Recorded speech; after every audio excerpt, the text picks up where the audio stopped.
தாய் தமிழ் உறவுகளுக்கு வணக்கம். முதலமைச்சர் பதவிக்கு போட்டியிட போவது இல்லை, திடீர் முடிவெடுத்தார். முதலமைச்சர் பதவிக்கு போட்டியிட போவதில்லை, திடீர் முடிவெடுத்தார் என்ற தலைப்பில் இந்த காணொலியை காண்கிறோம்.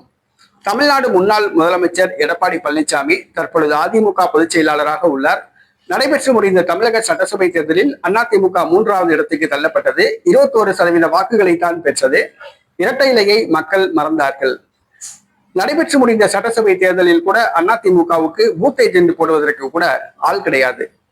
பணம் கொடுத்து சம்பளத்துக்கு ஆட்களை நியமித்தார்கள். தேர்தல் வேலை பார்க்க கூட ஆள் இல்லை. மேலும் அதிமுகவினரே வேட்பாளர்களுக்கு உள்குத்து வேலை பார்த்தனர். குறிப்பாக மதுரையில் கூட மேற்கு தொகுதியில் செல்லூர் ராஜுவுக்கு அதிமுகவினரே உள்குத்து வேலை பார்த்தனர். அவர்களே செல்லூர் ராஜு தோல்விக்கு வித்திட்டனர், வழிவகுத்தனர்.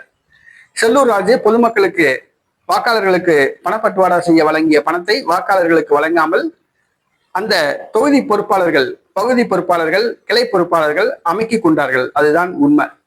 தற்பொழுது அதிமுக 3வது இடத்துக்கு தள்ளப்பட்டது. தேர்தலுக்கு பிறகு அதிமுகவில் உள்ள 35% தொண்டர்கள் தமிழக வெற்றி கழகத்தில் இணைந்து விட்டார்கள்.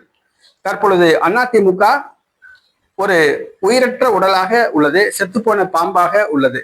தற்பொழுது அதிமுக மீண்டு வருமா என்பது கேள்விக்குறி. நடைபெற்று முடிந்த தமிழக சட்டசபை தேர்தலிலும் பாராளுமன்ற தேர்தலிலும் கூட அதிமுகவோடு கூட்டணி வைக்க எந்த கட்சியும் முன்வரவில்லை. அதிமுகவோடு பாராளுமன்ற தேர்தலில் கூட்டணி வைத்த கட்சி 2 கட்சி.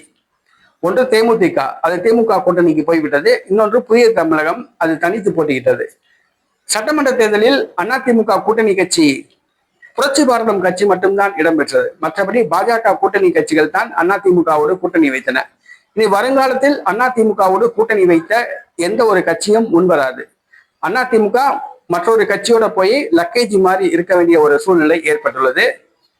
அதிமுக இனிமேல் ஆட்சிக்கு வராது, அரியணை ஏறாது என்பது அனைவருக்கும் தெரிந்தது. இரட்டை இலையை மக்கள் மறந்து விட்டார்கள்.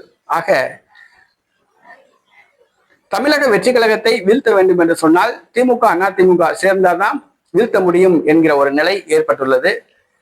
திமுகவோடு அதிமுக கூட்டணி சேர்ந்து பாராளுமன்ற தேர்தலில் சந்திக்கலாம் என்று ஒரு செய்திகள் உலா வருகின்றன. இந்த சூழ்நிலையில் எடப்பாடி பழனிசாமி மீண்டும் முதலமைச்சர் பதவிக்கு போட்டியிடப் போவதில்லை என்று அறிவித்துள்ளார்.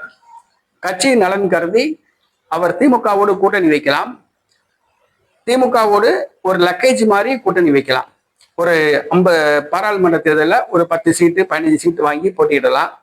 சட்டமன்ற தேர்தலில் ஒரு 60 சீட்டு வாங்கி போட்டியிடலாம். ஏன்னா அந்த கட்சியோட நிலைமை இப்போ ரொம்ப மோசமா போயிடுச்சு. ஆக எடப்பாடி பழனிசாமி இனிமேல் முதலமைச்சர் பதவிக்கு போட்டியிடுவதில்லை என்று முடிவெடுத்துள்ளார்.